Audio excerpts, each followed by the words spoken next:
ഈ സ്വന്തം രാജ്യം പട്ടിണിയിലാണെങ്കിലും പാകിസ്ഥാന് മറ്റൊരു ചിന്തയില്ല, എങ്ങനെയെങ്കിലും ബ്രഹ്മോസിനെ ഒന്ന് തകർക്കുക. അതിനിപ്പോൾ ഏറ്റവും അവസാനം സഹായം അഭ്യർത്ഥിച്ചിരിക്കുന്നത് ജർമ്മനിയോടാണ്. പാകിസ്ഥാനെ കൊണ്ട് പണിയൊന്നും നടക്കില്ലെന്ന് അവർക്ക് ബോധ്യമായിട്ടുണ്ടോ? ജർമ്മൻ എഞ്ചിനീയറിംഗ് വളരെ വിഖ്യാതമാണ്. അപ്പം ജർമ്മനിയിൽ നിന്നും ലഭിക്കുന്ന ഒരു ഏറിയൽ ഡിഫൻസ് സിസ്റ്റത്തിന് അതിൻ്റേതായ ഒരു ഗുണമേന്മയുണ്ടാകും എന്നതൊരു കോമൺ നോളജാണ്. അത് പാകിസ്ഥാനും ആ ഒരു സാമാന്യ തത്വത്തെ സമീപകാല ഒരു ചരിത്രം കാട്ടുന്ന ഒരു ഡിഫൻസ് കേപ്പബിലിറ്റി അതുകൊണ്ട് നോക്കി അതനുസരിച്ച് ജർമ്മനിയിൽ നിന്നും അത്യന്താധുനിക പ്രതിരോധ സംവിധാനങ്ങൾ, ബ്രഹ്മോസ് മിസൈലിനെ പ്രതിരോധിക്കാൻ തക്ക സംവിധാനം, അപ്പം നമ്മുടെ S-400 അത് റഷ്യ ഇന്ത്യക്ക് നൽകിയ സംവിധാനം, നമുക്കുള്ള ആകാശ് മിസൈലുകൾ, വ്യോമ പ്രതിരോധ സംവിധാനം തദ്ദേശീയമായി വികസിപ്പിച്ചെടുത്താണ്. S-300 കുറച്ചുകൂടി ചെറിയ രീതിയിലുള്ള കാര്യങ്ങൾ. അപ്പോൾ ഇത് ജർമ്മൻ ഒരു സംവിധാനമാണ് ഈജിപ്തിന് കൊടുക്കാനായി 10 യൂണിറ്റുകൾ. ഒരു യൂണിറ്റ് എന്ന് പറഞ്ഞാൽ ഒരു റേഡാർ, അതുപോലെ അനുബന്ധ ലോഞ്ച് സംവിധാനങ്ങൾ, aerial batteries, missile, anti missile systems എല്ലാം ചേർന്ന ഒരു സംവിധാനമാണ് S-400 സമാനമായ ജർമ്മൻ സംവിധാനം. അതിൻ്റെ പേര് 1990 മുതൽ അത് നിലവിലുണ്ട്. അതിപ്പോൾ പരിഷ്കരിച്ച 2025 പതിപ്പാണ്. IRIS-T എന്നൊരു സംവിധാനവും അതുപോലെ SLM സംവിധാനവും. ഈ സംവിധാനമാണ് ഇതെല്ലാം കൂടി ചേർന്നൊരു യൂണിറ്റാണ്. അങ്ങനെയുള്ള 10 യൂണിറ്റുകൾ ഈജിപ്തിന് കൊടുക്കാമെന്ന് വിചാരിക്കുമ്പോഴാണ് റഷ്യ ഉക്രൈൻ യുദ്ധം പൊട്ടിപ്പുറപ്പെടുന്നത്.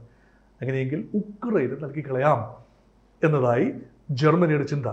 അമേരിക്കയുടെ ഭാഗത്തു നിന്ന് സഹായം ലഭിക്കുന്നുണ്ട് ഉക്രൈന് റഷ്യക്കെതിരെ. അതോടൊപ്പം തന്നെ യൂറോപ്യൻ യൂണിയൻ്റെ ഭാഗമായ ജർമ്മനിയും ഉക്രൈനെ കാര്യമായി സഹായിച്ചു. റഷ്യൻ ആക്രമണം, റഷ്യൻ മിസൈൽ സംവിധാനം P-800, നമ്മുടെ ബ്രഹ്മോസിന് സമാനമായ റഷ്യൻ മിസൈലാണ് P-800. അപ്പോൾ അതിനെ വളരെ വിജയകരമായി ഉക്രൈൻ്റെ മണ്ണിൽ തടഞ്ഞു നിർത്തിയ വ്യോമ പ്രതിരോധ സംവിധാനം നമുക്കും കിട്ടിയാൽ എന്താ, പാകിസ്ഥാൻ്റെ ഒരു ചിന്തയാണ്. അങ്ങനെയാണ് അതിനെക്കുറിച്ചുള്ള ആലോചനകൾ വന്നത്. നേരത്തെ പറഞ്ഞതുപോലെ മൂക്കറ്റം കടത്തിൽ മുങ്ങി നിൽക്കുന്ന പാകിസ്ഥാൻ.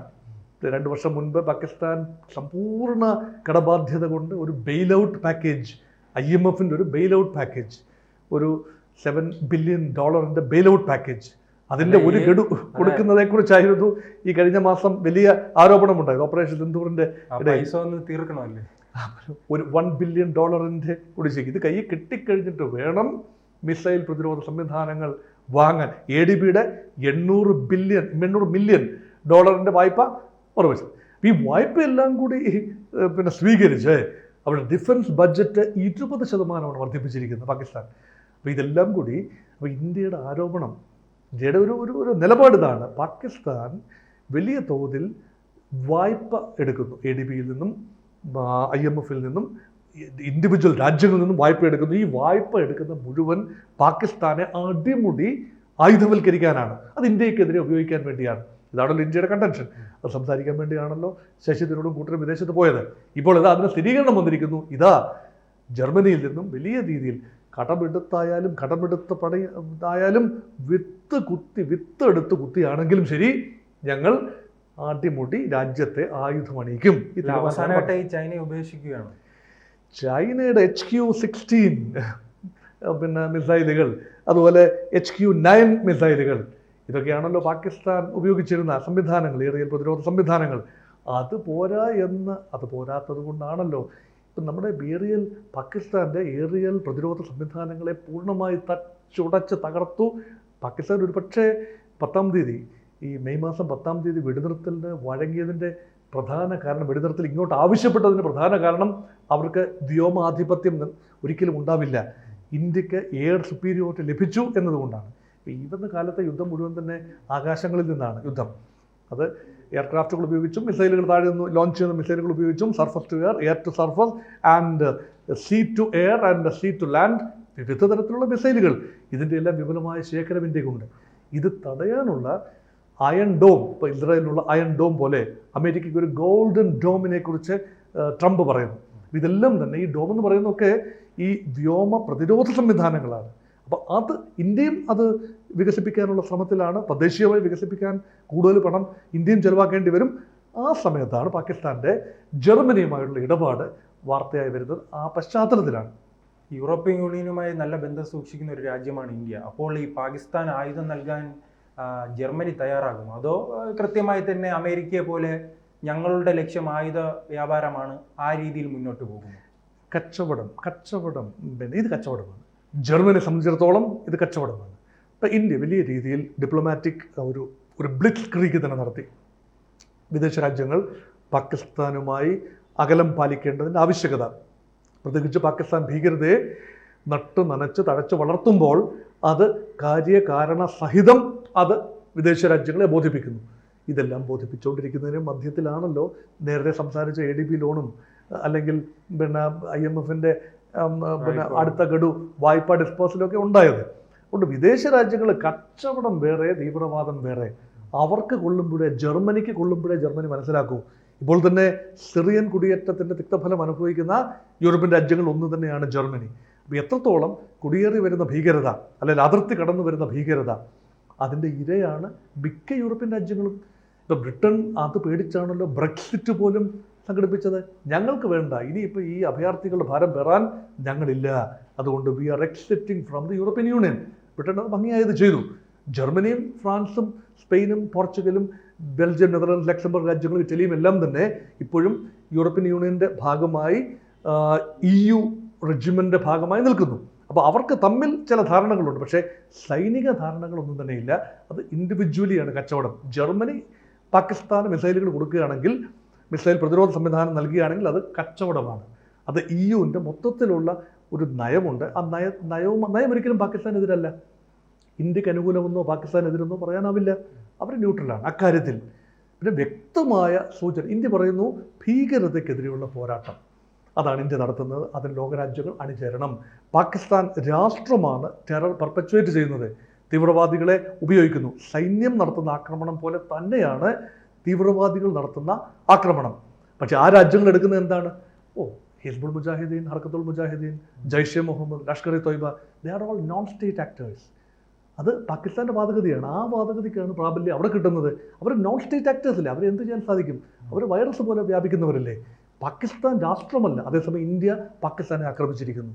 അപ്പോൾ അവിടെ കിട്ടുന്ന നറേറ്റീവ് മറ്റൊന്നാണ്. യഥാർത്ഥത്തിൽ സത്യം നമുക്കറിയാം, അത് പാകിസ്ഥാൻ എന്ന രാഷ്ട്രം, പാകിസ്ഥാൻ്റെ സൈന്യം, ISI എല്ലാം ചേർന്ന് തന്നെയാണ് തീവ്രവാദികളെ സൃഷ്ടിച്ചിരിക്കുന്നത്. ആ തീവ്രവാദികൾ ഇന്ത്യയിലേക്ക് അയച്ചിരിക്കുന്നതും പാകിസ്ഥാൻ രാഷ്ട്രം തന്നെയാണ്, അല്ലെങ്കിൽ സൈന്യം തന്നെയാണ്. ഇത് ലോകരാജ്യങ്ങൾക്ക് പൂർണ്ണമായി മനസ്സിലാവില്ല. അതോടൊപ്പം തന്നെ ഇത്തരം നിലവിളികളിലൂടെ മനസ്സിലാകുന്നത് ഇന്ത്യയുടെ തിരിച്ചടി വലിയ രീതിയിൽ ആ രാജ്യത്തെ ബാധിച്ചിട്ടുണ്ടല്ലേ? ഇന്ത്യയുടെ തിരിച്ചടി പാകിസ്ഥാനെ ബാധിച്ചു എന്ന കാര്യത്തിൽ അന്താരാഷ്ട്ര സമൂഹത്തിന് സംശയമില്ല. പക്ഷേ പാകിസ്ഥാൻ കൊടുക്കുന്ന നറേറ്റീവ് ഇന്ത്യ എന്ന രാഷ്ട്രം പാകിസ്ഥാനിലേക്ക് ആക്രമണം നടത്തി. സാങ്കേതികമായി കറക്റ്റാണ്. ഇന്ത്യ അറ്റാക്ക് പാകിസ്ഥാൻ കറക്റ്റാണ്. പാകിസ്ഥാൻ അല്ല ആദ്യം ഇന്ത്യയെ ആക്രമിച്ചത്, അത് ഒരു ലഷ്കർ ഇ തോയ്ബയാണ്. അപ്പോൾ ഇതിനെ സ്റ്റേറ്റായി ഇക്വേറ്റ് ചെയ്യുന്നതിൽ വന്ന സാങ്കേതികമായ വിഷയമാണ്. അത് വിശദീകരിക്കാൻ പോയ ടീം വിശദീകരിച്ചു, ശരിയാണ്, ഒരു വഴി വിശദീകരണമൊക്കെ ഓക്കെ, ഇത് സമ്മതിച്ചു. പക്ഷേ കച്ചവടം ബാറ്റിലായിട്ട് നടക്കും. ഇതാണ് ഇപ്പോൾ നടന്നുകൊണ്ടിരിക്കുന്നത്. അത് കാലക്രമേണ, ഞാൻ നേരത്തെ സൂചിപ്പിച്ചല്ലോ, ഓരോ രാജ്യത്തിനും കൊള്ളുമ്പോൾ 9/11 സംഭവിക്കുന്നത് വരെ അമേരിക്കയ്ക്ക് മനസ്സിലായില്ലല്ലോ. ഒസാമ ബിൻ ലാഡനെ സോവിയറ്റ് യൂണിയൻ്റെ അഫ്ഗാനിസ്ഥാനിലെ കടന്നുകയറ്റം ചെറുക്കാനായി ട്രെയിൻ ചെയ്ത് അയച്ച അതേ അമേരിക്ക, ഒസാമ ബിൻ ലാഡൻ അമേരിക്കയ്ക്കെതിരെ നീങ്ങിയപ്പോഴാണ് അപകടം മണത്തത്. അപ്പോൾ കൊള്ളുമ്പോഴേ അറിയാത്ത പിള്ള പിന്നെ കൊള്ളുമ്പോഴറിയല്ലേ എന്ന് പറയുന്നത് പോലെയുള്ളൂ. ഈ സിന്ദൂറുമായി ബന്ധപ്പെട്ട് ഇന്ത്യ ആയുധ കച്ചവടം തുടങ്ങിയപ്പോൾ പാകിസ്ഥാൻ ആയുധം വാങ്ങുകയാണ്. ഇന്ത്യ തദ്ദേശീയമായി വികസിപ്പിച്ചെടുക്കും, അത്യാവശ്യ കാര്യങ്ങൾ വാങ്ങും. പിന്നെ കൊളാബറേഷൻ, ബ്രഹ്മോസ് ഉൾപ്പെടെയുള്ള കാര്യങ്ങൾ കൊളാബറേഷനാണല്ലോ. റഷ്യ ഇന്ത്യ കൊളാബറേഷനാണല്ലോ. മിഗ് വിമാനങ്ങൾ റഷ്യ ഇന്ത്യയും കൊളാബറേഷനാണ്. ഇന്ത്യയിൽ തന്നെ നിർമ്മിക്കാൻ സാധിക്കും. പക്ഷെ പാകിസ്ഥാൻ ആ രീതിയിലേക്ക് വളർന്നിട്ടില്ല. പാകിസ്ഥാൻ പൂർണ്ണമായി ആയുധങ്ങളുടെ കാര്യത്തിൽ ആശ്രിതത്വമാണ്. നമ്മൾ സ്വാശ്രയമായി നീങ്ങാൻ ഇപ്പോൾ നമ്മുടെ നയം അങ്ങനെയാണ്, സ്വദേശിവൽക്കരണം ആയുധങ്ങളുടെ കാര്യത്തിലും. അതുകൊണ്ടാണ് അർജുൻ ടാങ്കുകൾ, ബാറ്റിൽ ടാങ്ക്, തേജസ് എയർക്രാഫ്റ്റ് തദ്ദേശീയമായി വികസിപ്പിച്ചെടുത്തത്. അതുപോലെ ഇപ്പോൾ വിഖ്യാതമായ ആകാശ് മിസൈലുകൾ, anti aircraft missile, anti missile system, ഇതെല്ലാം തന്നെ തദ്ദേശീയമാണ്. ഇനി വികസിപ്പിക്കാൻ പോകുന്ന പലതും തദ്ദേശമാണ്. ബ്രഹ്മോസ് തന്നെ ഇന്ത്യയുടെ ബ്രഹ്മപുത്ര നദിയുടെ ശൗര്യവും മോസ്കോവ നദിയുടെ ചാരുതയും, അതാണ് ബ്രഹ്മോസ്. അത് ഇൻഡോ റഷ്യൻ ജോയിൻറ്റ് വെഞ്ചറാണ്. അപ്പോൾ അതുപോലെയുള്ള ജോയിൻറ്റ് വെഞ്ചറിലേക്കല്ല പാകിസ്ഥാൻ നീങ്ങുന്നത്, മറിച്ച് പൂർണ്ണമായി അവിടെ ഉണ്ടാക്കിയെടുത്ത റെഡിമെയ്ഡ് കിറ്റുകൾ കൊണ്ടുവരികയാണ്. തമ്മിൽ വ്യത്യാസമുണ്ട്, നയത്തിൻ്റെ കാര്യത്തിൽ വ്യത്യാസമുണ്ട്. കൂടുതൽ വാർത്തകളും വിശേഷങ്ങളും നിങ്ങളിലേക്ക് എത്താൻ ABC മലയാളം സബ്സ്ക്രൈബ് ചെയ്യുക, ബെൽ ബട്ടണും അമർത്തുക.